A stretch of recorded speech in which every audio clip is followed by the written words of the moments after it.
I broke down in row 8, my hands shaking, my voice cracking. People stared, whispering, some annoyed, others curious. But then the pilot spoke over the intercom, and his chilling words froze the entire plane. The boarding process had been a blur. The hum of rolling suitcases, the sharp ding of seatbelt reminders, the mingled scent of coffee and recycled air. All of it pressed down on me as I found my seat in row 8. I tried to steady my breathing, but every inhale felt like glass in my chest. When the cabin door closed with a heavy thud, something inside me broke. The tightness in my throat spilled into sobs I couldn't control.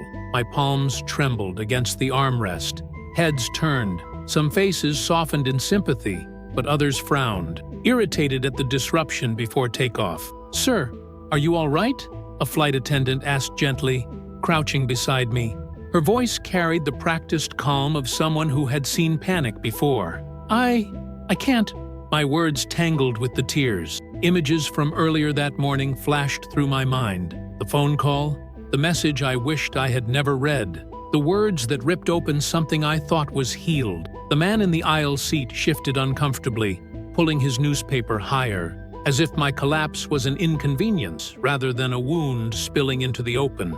A child, a few rows ahead, peeked over the seat, whispering to his mother.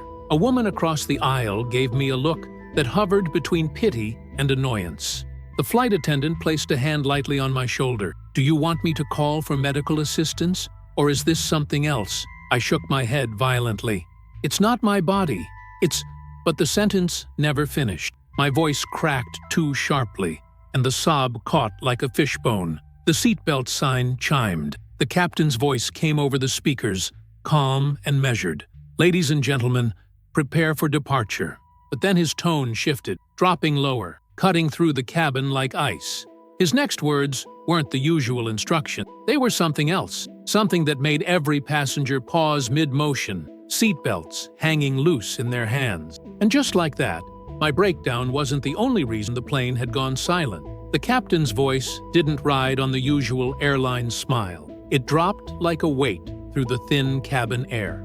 "Ladies and gentlemen, we have a medical emergency on board. If there is a licensed physician, nurse, paramedic, or EMT, please press your call button now. Remain seated. Flight attendants, prepare the AED." Silent. The kind that erases everything. The rustle of newspapers, the tap of text, the little coughs people do to prove they're fine. Buttons dinged across the cabin, uneven stars in a too bright sky. Row 21, row 12. Behind me, 1. A woman 2 rows up raised her hand, already standing despite the seatbelt sign. "I'm an ER nurse," she said, voice steady and low. The flight attendant, who had checked on me, her name was Reed, I could see now, turned on a heel. Professional calm snapped into form like a bridge appearing. "Nurse to row 26, she called to the others. "I'll get the kit. You?" She pointed to a tall attendant with a silver streak in his hair. "Grab the oxygen." In the span of a breath, the plane had a new map. People pressed themselves into their seats, knees and elbows tucked tight, as a narrow corridor of purpose opened down the aisle. I leaned out just enough to see the crowded knot near the rear galley. An older man slumped sideways, his daughter, maybe 30, cupping his face with both hands, whispering his name like a lifeline that might still hold. The ER nurse knelt, checked for a response, then flicked her eyes toward Reed. Airway. Reed was already there with the orange kit unzipped, the AED case open on top like a hard shell promise. "Sir," she said without looking at, "I need you to sit back for me." "I was an EMT," I heard myself say. The words surprised me the way an old song does when it forces its way through the radio. "Expired license. I can get the aisle clear. Fetch thing." Her head snapped toward me. Quick measure. Yes, no, and then a single, decisive nod. "Your aisle support," she said. "Keep people seated. If I say AED, you pass it. If I say privacy, you hold the blanket. That's it." Yes, something inside my chest, frantic and raw moments ago, found a rail to grip.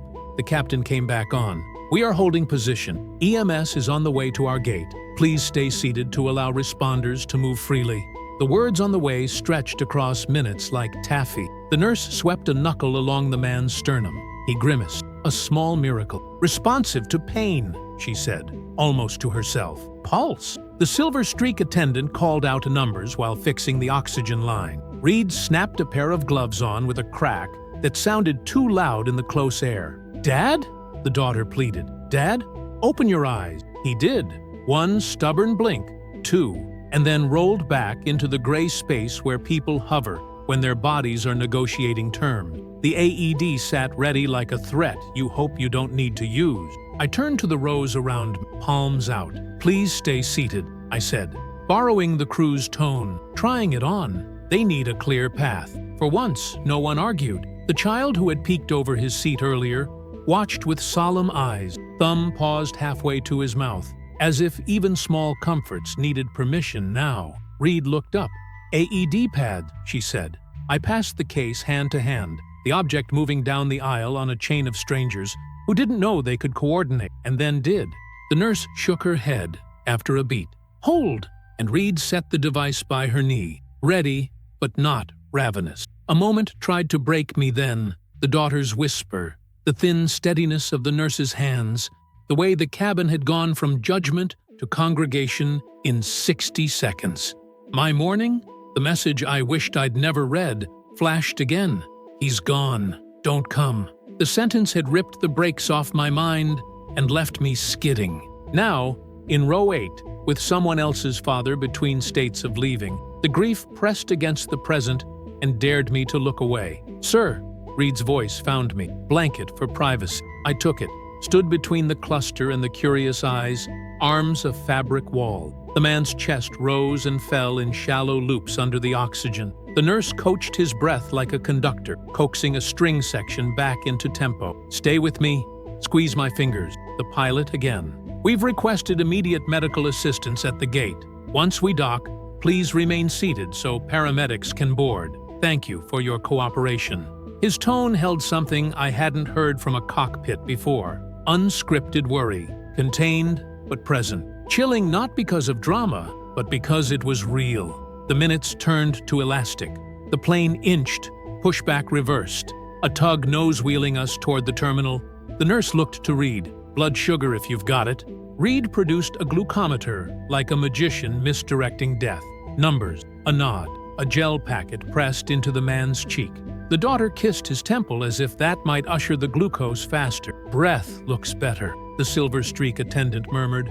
"Color, too," the daughter cried then. A small, contained sound, the way people do when permission is granted by the world not ending for one more minute. Something in row 8 settled. Not the fear, that still sat beside me, buckled and alert, but the helplessness. The same hands that shook against the armrest 10 minutes ago were steady under a cheap airline blanket, keeping a boundary so strangers could do their work. The breakdown hadn't left. It had a job. Around us, passengers practiced a kind of reverence. No one filmed. No one sighed about delays. The man with the newspaper lowered it completely and stared at his hand as if shame could be examined like ink. The mother of the boy with the thumb traced the curve of his hairline with a thumb of her own. We were all, briefly, a room. "Okay," the nurse said, sitting back on her heels when the man blinked awake and tracked her face. "Welcome back." The relief that fled down the aisle was almost loud. The daughter laughed once, a bright, broken sound, and the man tried to speak. "Later," the nurse told him. "Save it." We bumped the gate.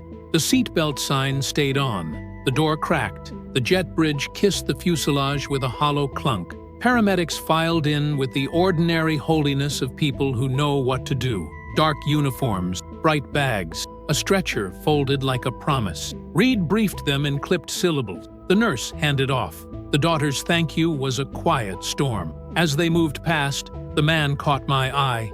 Not recognition, not gratitude, just the human animal checking for other human animals. I lifted the blanket edge so they could pass, then tucked it under my arm like I'd always been assigned to it. The captain came on once more. "Thank you for your patience and for assisting our crew. We'll update you on departure shortly." The Niue landed differently now, wider than airline and passenger. Reed returned to row 8 and crouched. Up close, the calm on her face had hairline cracks. The aftershock lived there, as it always does. "You okay?" she asked. I wanted to say no and list the reason, I wanted to tell her about the morning's text and the man it took from me, about how this emergency had hijacked my grief and turned it into something that could lift instead of drown. Instead, I gave her the only answer that wasn't a lie. "I'm better with a job." She nodded, as if that sentence were a boarding pass she understood. "Then here's another," she said, soft. "Breathe. In for 4, out for 6. And when your mind tries to leave the cabin, call it back."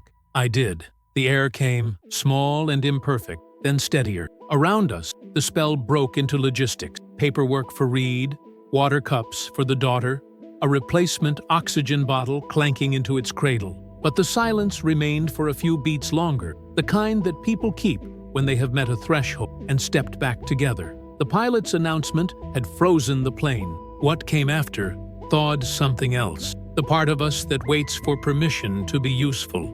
Somewhere, a baby laughed. The sound was out of place and exactly right. The paramedics were gone, the stretcher wheels fading into the jet bridge, but the cabin stayed hushed. It wasn't the quiet of boredom or impatience. It was the fragile stillness after a storm, when people measure themselves against what almost happened. The captain spoke again, softer now. "Thank you for remaining calm. We will resume our departure shortly. Flight attendants, prepare the cabin." His voice carried a weight I hadn't heard before. Professional, yes, but also human, as though even he had felt the shiver of mortality pass through row 26. Reed walked back toward row 8, scanning faces the way a nurse checks vitals. When her eyes met mine, there was no need for word. She just tilted her head, a small gesture that meant, "We saw you, too." Emma's absence from my life surged up again like turbulence you can't predict. The text from my sister, "He's gone, don't come," flashed again, its edges cutting me open. The man they wheeled away looked so much like him.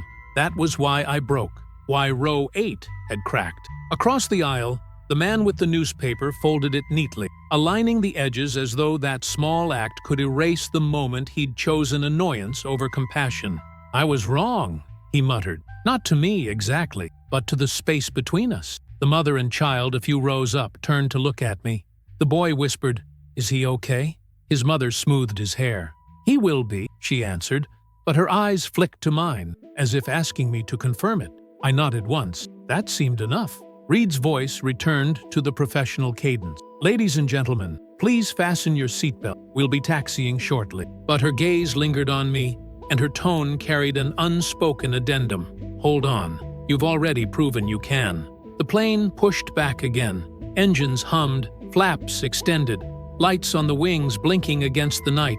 The rhythm of aviation resumed, but beneath it, the passengers carried a new rhythm, measured, humbled, aware. I leaned back, breathing in the recycled air that still smelled faintly of antiseptic and adrenaline. For the first time since my collapse, the sobs had loosened their grip. My hands no longer shook. There was still grief, still the sharp stab of what I'd lost, but it wasn't spilling uncontrolled. It was held by Reed's calm, by the nurse's certainty, by the silence of 100 strangers who had chosen to witness instead of turn away. I closed my eyes, replaying the chorus of "Here, here" that had risen earlier in another story I'd lived. And though this flight was different, the sentiment was the same. Not every passenger spoke, but their stillness had echoed louder than judgment. As the nose lifted and the ground slipped away, I realized the pilot's chilling announcement had done more than freeze. It had forced us into a kind of communion, a recognition of how close the line can be. And maybe that was why my own breakdown mattered less now, because it wasn't just mine. And climb, level off, the soft thunk of the landing gear sealing into the belly. The cabin lights rose a notch, turning faces from silhouettes into people again.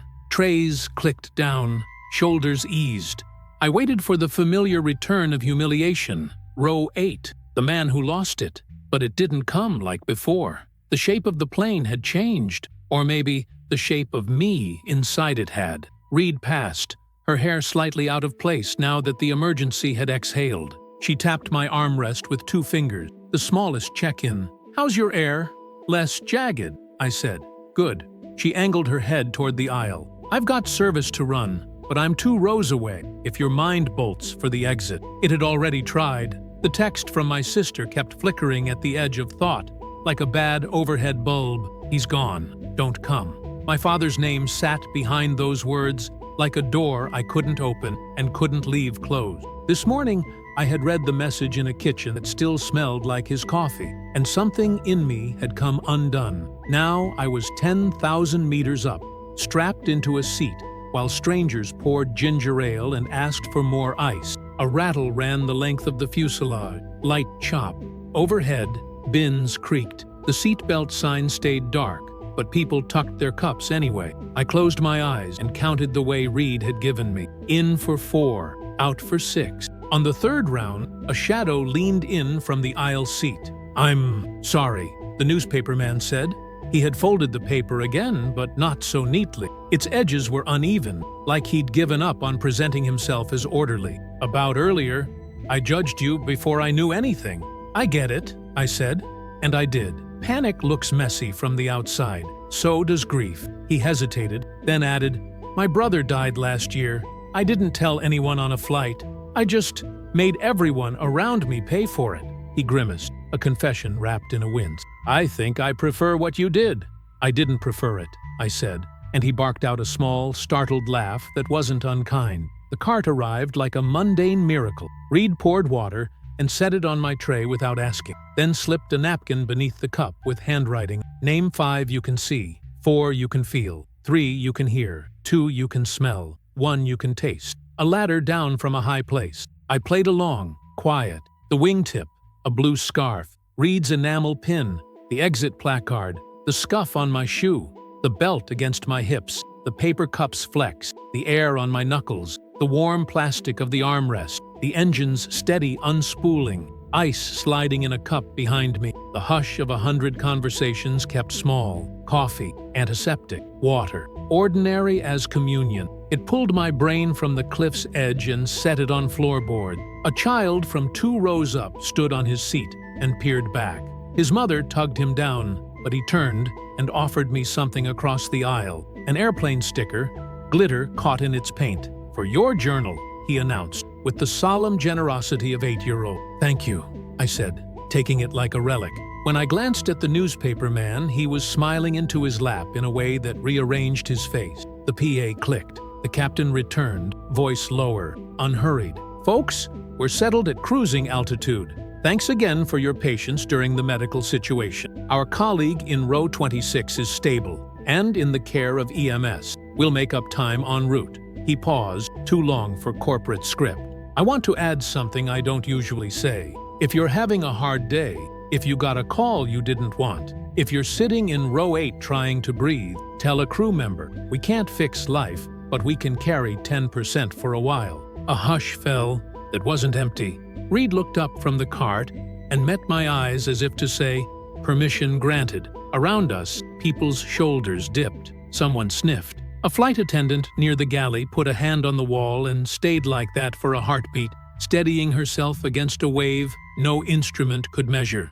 The turbulence found us properly then. 3 layered bumps, a sway, a brief weightless step. Gasps dotted the rows, a soda kissed a ceiling, then apologized to a lap.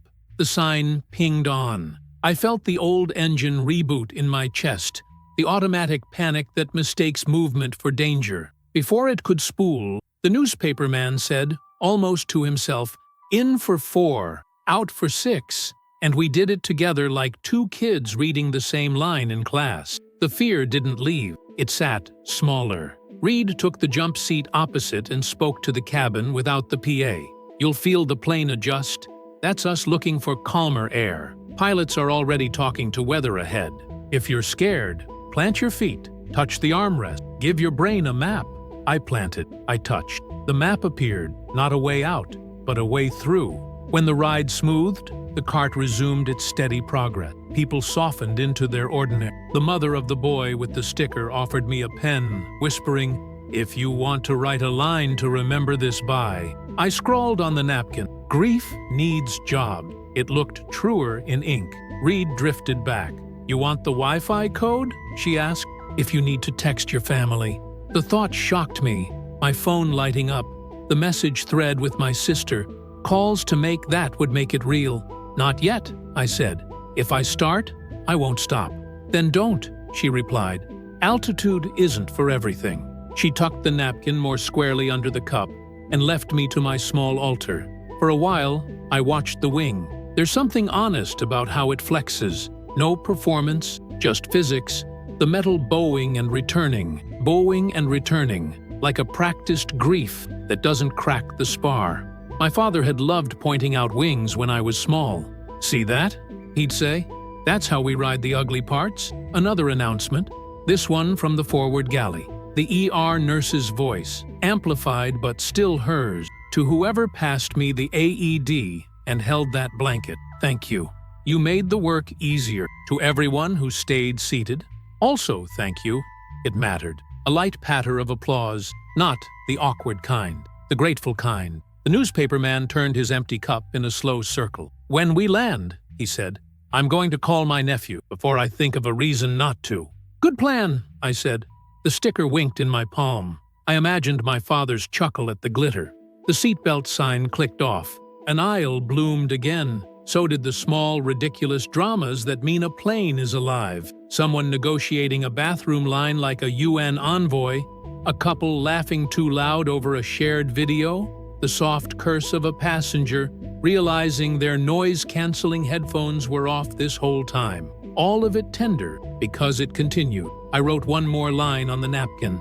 The pilot gave us permission. The cabin gave it back. When grief rose again, because it did, because it would, I pressed my thumb into that sentence until the paper gave. Then I breathed, and the breath was not perfect, but it was mine. Reed returned one last time before descent to gather cups. Row 8, she said, gentle tease settling over the title like a blanket. You good to ride the rest?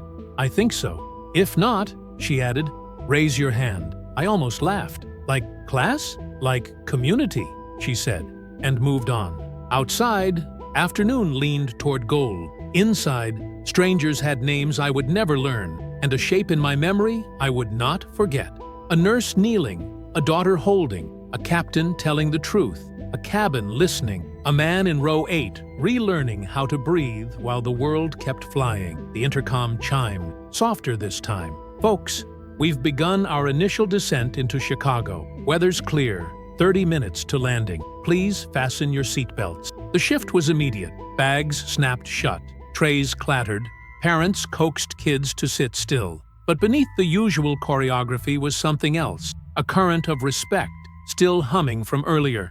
Eyes met across aisles with the faint recognition of people who had carried something together. Emma wasn't here, but my hands remembered her grip from years ago, tiny fingers anchoring me through thunderstorms. I laid my palm flat against the armrest, grounding myself. Reed came by for her final check. Row 8, she said, quiet, like the title had stuck.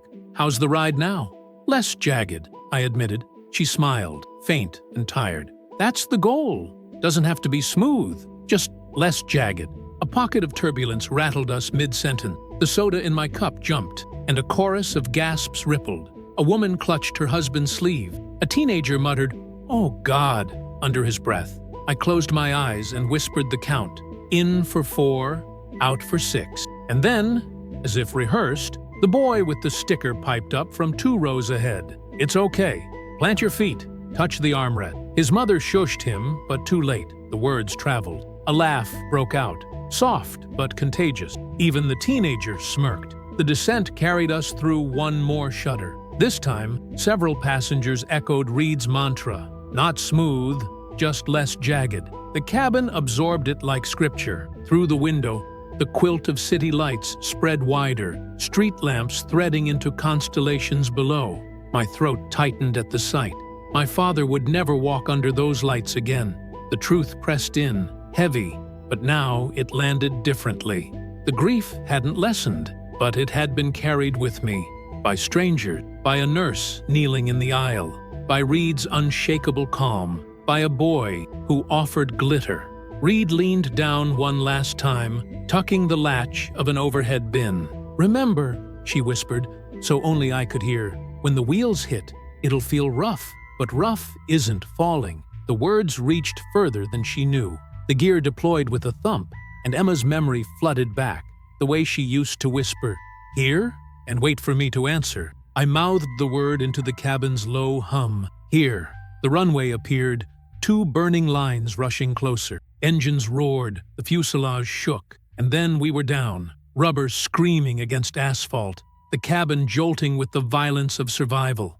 Applause scattered, shy at first, then stronger. I didn't clap. I pressed my palm to the sticker in my pocket, the glitter catching on my skin.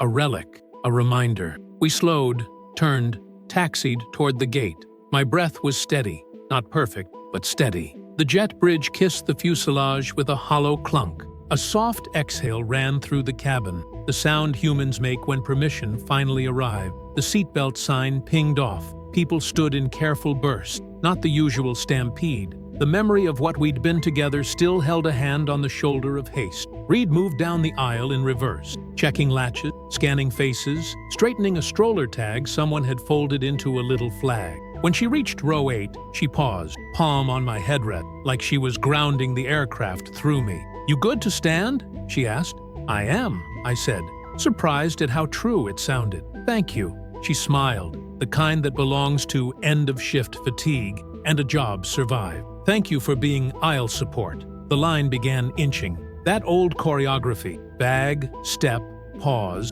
bag, step, pause, looked different under new light. The man with the newspaper waited until I rose, then met my eyes. "For what it's worth," he said, voice level.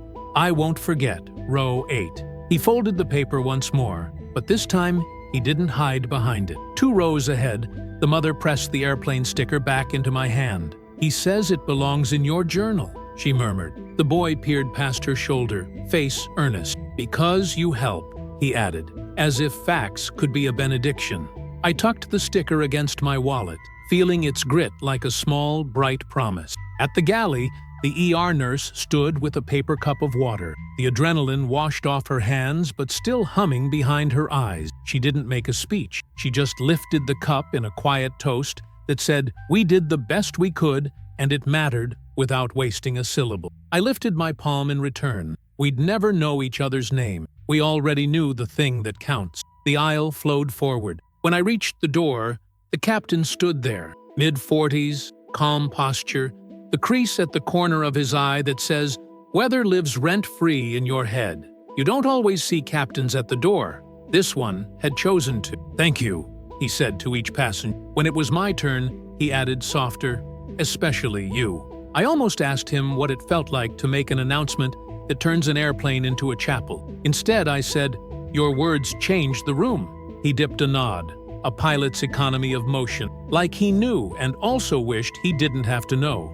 The jet bridge was bright and metallic, air cooler against my face. People checked phones at last, screens lighting the corridor with small, urgent suns. I didn't. If I turned mine on, the thread with my sister would swing open, and the gravity around it would pull me straight through. Not yet.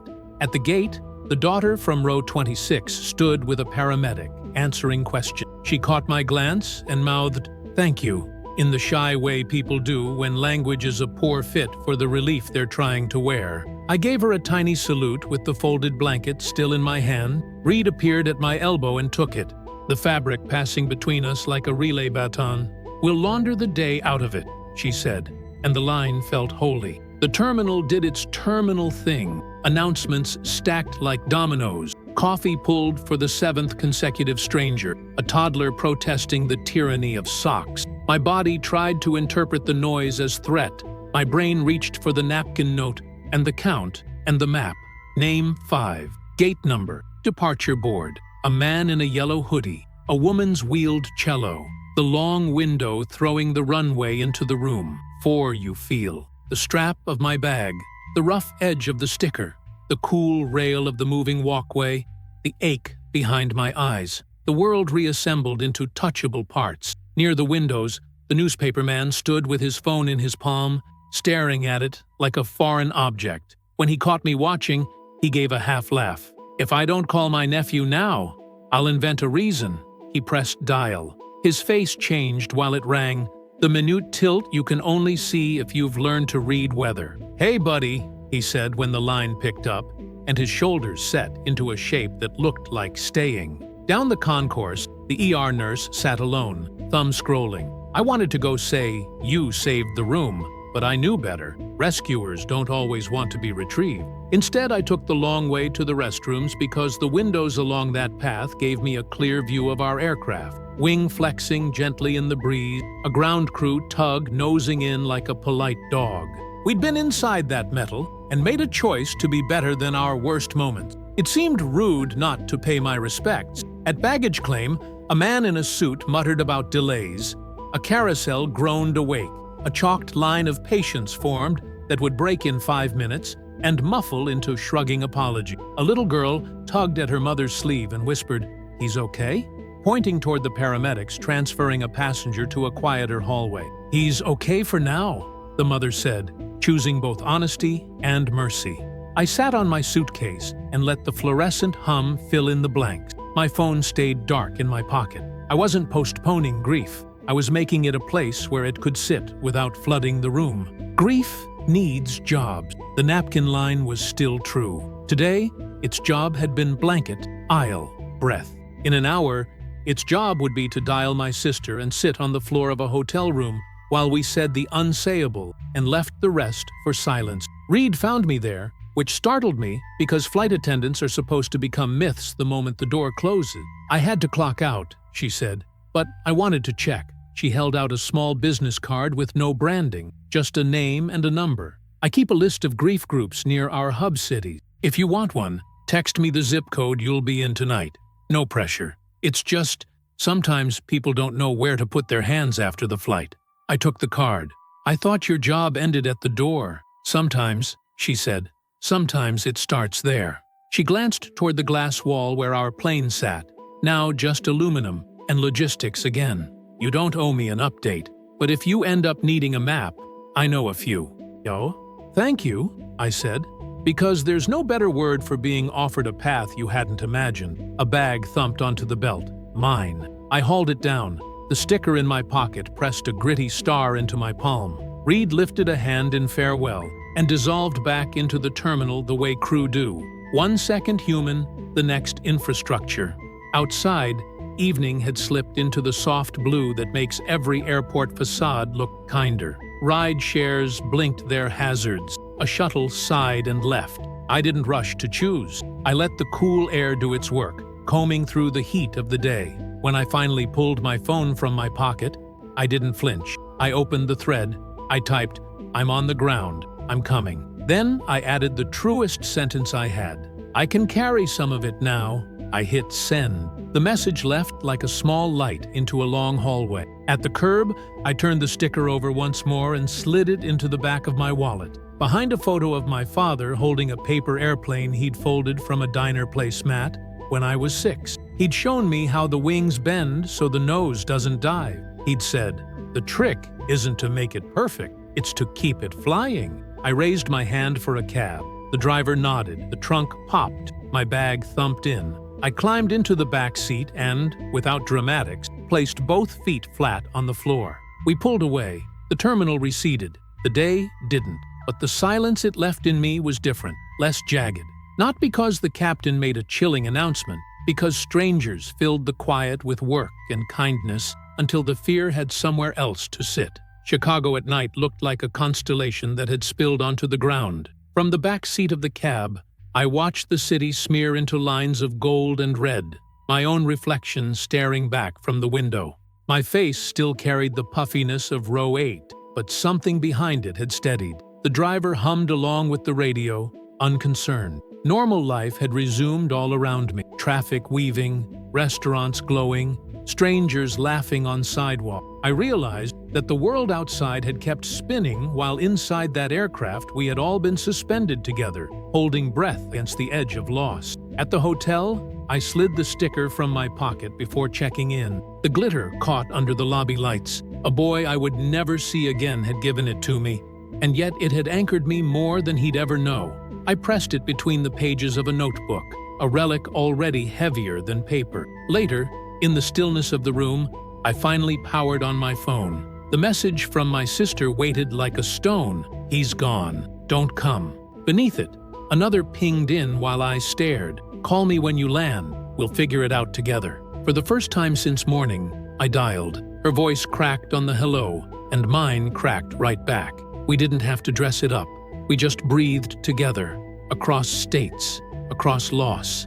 The silence we shared was real, not the suffocating silence of shame, but the kind the captain had named, permission to carry 10% for each other. I thought of Reed, sliding a napkin under my cup like a prescription, of the ER nurse kneeling in row 26, her hands steady, of the captain who broke script to tell us that life doesn't always fit in protocols, of the strangers who stayed seated when it mattered, and of my father, who once folded paper wings and taught me the trick wasn't making them perfect, it was keeping them flying. Tomorrow, grief would still be here. It would ride shotgun, tap my shoulder at red lights, sit across from me at breakfast. But tonight, I had proof that it didn't always drown. Sometimes, in the thin air of 30,000 feet, it even found a crew. Row 8 would never be a number to me again. It was the place I broke, and the place I learned that breaking doesn't mean falling. It means someone can sit beside you, steady your breath, and remind you less jagged is still flying.